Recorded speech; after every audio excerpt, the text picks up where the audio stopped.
ចាអ្នកទាំងអស់គ្នាខ្ញុំនឹងប្រាប់ពីរបៀបនៃការសេរី Zoom ឬក៏សេរីជ្រាបជ្រុងនៅលើ projector ដែលអ្នកទាំងអស់គ្នាទិញទៅប្រភេទ Android អញ្ចឹងអ្នកទាំងអស់គ្នាអាចចូលទៅនឹង setting របស់projector program របស់ projector ឃើញហើយមានលឿងនៅខាងលើហ្នឹងអាហ្នឹងខ្ញុំចូលវីដេអូហើយបន្ទាប់មកចូល music បន្ទាប់មកទៀតបានចូល setting ណាគឺយើងចុចលើលឿងហ្នឹងណាចាហ្នឹងកន្លែងដែលយើងត្រូវចូលហើយអញ្ចឹងយើងចូលយក setting អូខេលើ setting មួយសារទៀតមកបន្ទាប់ពីអូខេលើ setting ហើយអ្នកទាំងអស់គ្នាយក projection នេះ projection ដែលមានរូបដូចវីដេអូអញ្ចឹងណាហើយបន្ទាប់មកអ្នកទាំងអស់គ្នាចុចមកក្រោមយក zoom ក៏បានដែរនេះ zoom ហ្នឹងមានថាយើងចង់ zoom វា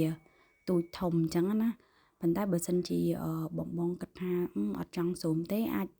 យកជ្រឹបជ្រុងនៅខាងក្រោមគាត់ថាខាងក្រោមខ្ញុំនឹងប្រាប់បន្តទៀតអញ្ចឹងណាសម្រាប់ជ្រឹបជ្រុងហ្នឹងណា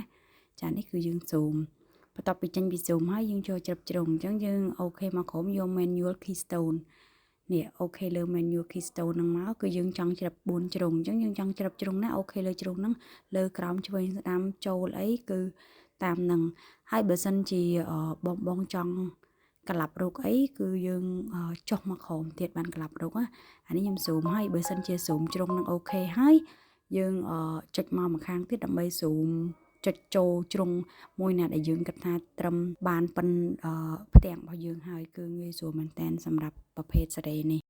ហើយបើបងចង់ក្លាប់រួចបងចុះមកក្រោមទាំងអស់នេះគេប្រាប់យើងដាក់ពីលើ ceiling យើងត្រូវចុចអាណាគឺងាយស្រួលណា